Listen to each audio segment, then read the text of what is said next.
আসসালামু আলাইকুম রহমতুল্লাহ। এই হাসনাত আবদুল্লাহর মতো আমি মনে করি প্রত্যেকটা জেলাতে অন্তত বেশি না হোক একজন করে এমপি প্রয়োজন।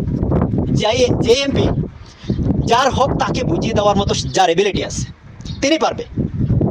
আর যেটা আপনার জিনিস আমাকে, আমার জিনিস আপনাকে, আপনারটা আমি খেয়ে পেলাম, আমি মানে জনগণের টাকা মেরে দিয়ে এই খাওয়ার চিন্তা ভাবনা নাই।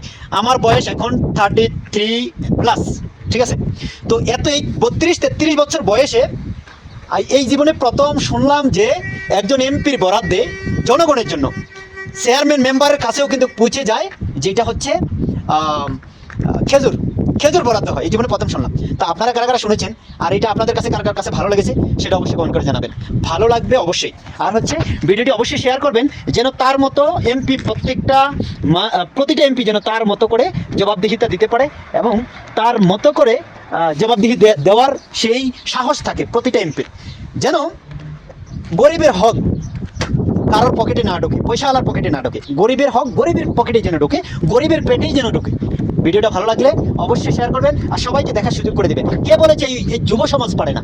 যুব সমাজ পারে না এইটা যদি আপনারা মনে করেন, যারা সিনিয়র যারা আছেন, যে যুব সমাজ দিয়ে কোনো কাজ হবে না, তাইলে আপনারা মনে করবে যে আপনারা বোকার স্বর্গে বসবাস করেন।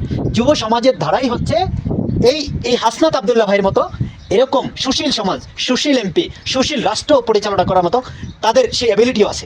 তারপরেও তিনি যেই জায়গাতে আছেন সেই জায়গায় যে ভালো কাজগুলো করতেছে, তার যেই একটি টাকা সে মানে এমনভাবে নষ্ট করে না যে একটি জনগণের 1 টাকা তার পকেটে ঢুকানোর চেষ্টা করে না। সে এমন একজন মানুষ। তো এইভাবে আপনারাও হন, আপনাদেরকেও মানুষ এভাবে চিনো, আপনাদের প্রতি এইভাবে মানুষের ভালোবাসা জাগক, মানুষ আপনাদেরকে কিভাবে অ্যাকসেপ্ট করে, কিভাবে ভবিষ্যতে আগামীতে কিভাবে আপনারা মানে নির্বাচনে জয়ী হবেন, এরকম কাজ দিয়ে সেই চিন্তা ভাবনা আপনাদের মাথায় থাকুক। ধন্যবাদ। ভিডিওটি ভালো লাগলে শেয়ার করবেন। আসসালামু আলাইকুম।